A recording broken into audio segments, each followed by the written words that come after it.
Shalom, welcome to A Taste of Torah with Rabbi Carol.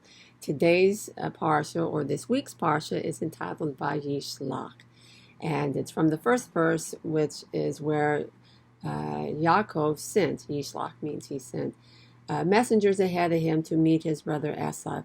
He is returning home, but he's returning home with a little intrepidation. He is concerned about how Esau is going to respond to his coming home, because when he left to go to Padan Aram to work for his uncle Laban, Esau wanted to kill him.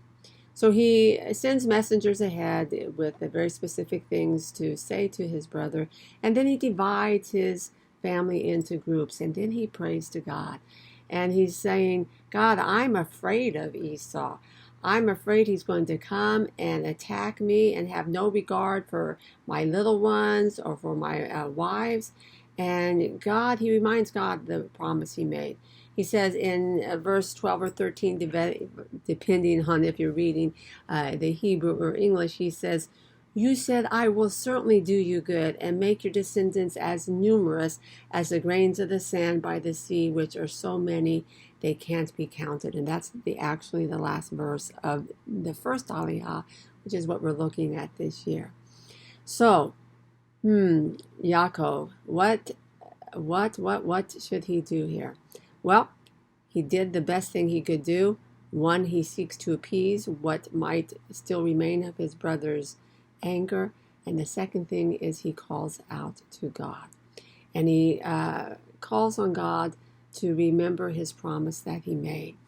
You know, we all can find ourselves in situations where things are not what we expected them to be. Or more importantly, you know, one of the things I think about this story here is about relationships. God is a God of reconciliation.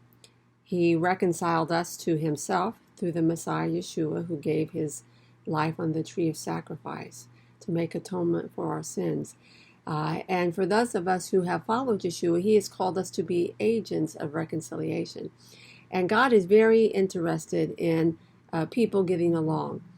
He doesn't want brother to be against brother, mother against son. He wants us to seek, as we are told in the New Covenant, seek to do everything to protect the unity.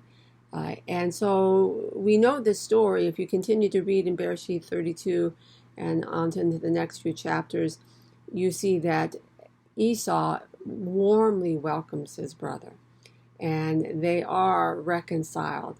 And that is a testimony to God's goodness, because God loved Esau and he loved Jacob, and he wanted them to live in peace with each other. We're told in Tehillim, Hinei Matov, how good and pleasant it is for brothers to dwell together in unity. So I want to encourage you, if there is any relationship that is strained in your life, to take a step forward to making peace in that relationship. Allow Adonai to make you an agent of reconciliation. Life is too short to be at odds with someone else, especially someone who might be close to you, a part of your family.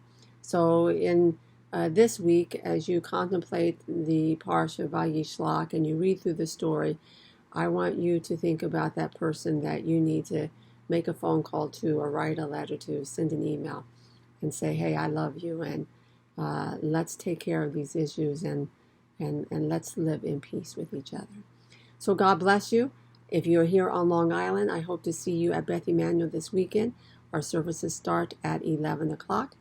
We are in the middle of a series entitled Modern Day Maccabees, Living Out Hanukkah. So I hope you will join us. And if you're not here on Long Island, don't worry. You can still join us online. We'll be streaming our services on both Facebook and YouTube. So God bless you. I hope to see you soon. Bye-bye.